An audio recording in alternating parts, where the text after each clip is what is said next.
বকেয়া স্কলারশিপ মিটিয়ে দেওয়ার দাবিতে আমারও জনজাতি কল্যাণ দপ্তরের দ্বারস্থ ছাত্রছাত্রীরা। সোমবার প্রচুর সংখ্যক জনজাতি ছাত্রছাত্রীদের তাদের বকেয়া স্কলারশিপের দাবিতে গোর্খাবস্তি জনজাতি কল্যাণ দপ্তরের অফিসের সামনে বিক্ষোভ প্রদর্শন করে। তারা জানায় 2023-24-এ তারা কোনো স্কলারশিপ পায়নি। এমন প্রায় 5-6 হাজার স্টুডেন্ট হবে যারা স্কলারশিপ বঞ্চিত।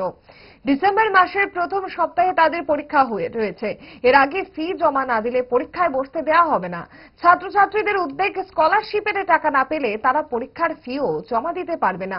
এর ফলে পরীক্ষায় বসতেও পারবে না তারা। তাই যত তাড়াতাড়ি সম্ভব স্কলারশিপের টাকা দেওয়ার জন্য দপ্তরের নিকট তারা আবেদন জানিয়েছেন। আমরা স্কলারশিপ পাইছি না, অনেক মাস হয়ে গেছে। এই কারণে আমরা এখানে আসতে লাগছে বারবার। আচ্ছা, মানে ডিমান্ডটা কি আপনার? কেন ডিমান্ডটা হচ্ছে আমরা যেমনি হোক আমরা স্কলারশিপ পাইতে লাগবে। আচ্ছা, স্কলারশিপ বছরে কয়বার দেওয়া হতো? বছরে তো একবার। কত টাকা দেওয়া হতো আপনাদের? আমরা তো ইজি তো ঠিক জানা না, কিন্তু আগে পাইতে 72,000। আচ্ছা, মানে 2024 সালে আপনারা পাইছেননি? না না, 2023 সালে পেয়েছিলেন? না, একবারও পাইছি না। মানে 2 বছর ধরে এখনো স্টাইপেন্ড পাননি? না, আমরা তো 2023 আর 24 পাইছি না, একবারও পাইছি না আমরা। মানে বছরে 2 বার পাওয়ার কথা ছিল, একবারও পাননি? না। আপনি কতজন স্টুডেন্ট হইব?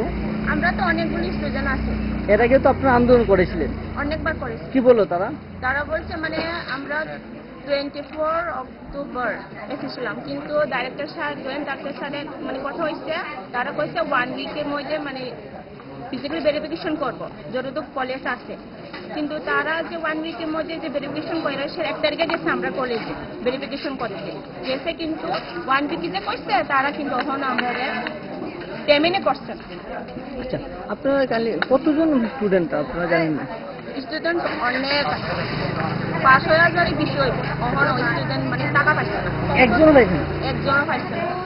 মানে এরপরে আপনারা আইতাছেন না আন্দোলন করতে? আমরা যাইতেছি, তারা তারিখের উপর তারিখ দিতেছে, কিন্তু সলিউশন হইতেছে না। ডিসেম্বর 1st উইকে আমরা এক্সাম, আমরা তো ফিউ ক্লিয়ার করতে পারছি না, তাহলে আমরা কেমনি এক্সাম দিব? আমরা ভালো খাবার দেখে অম্বলের কথা মনে পড়ে, তার সমাধান তারা। 5 দশক ধরে গ্যাস, অম্বল ও পেটের সমস্যার একমাত্র সমাধান গ্যাস নল।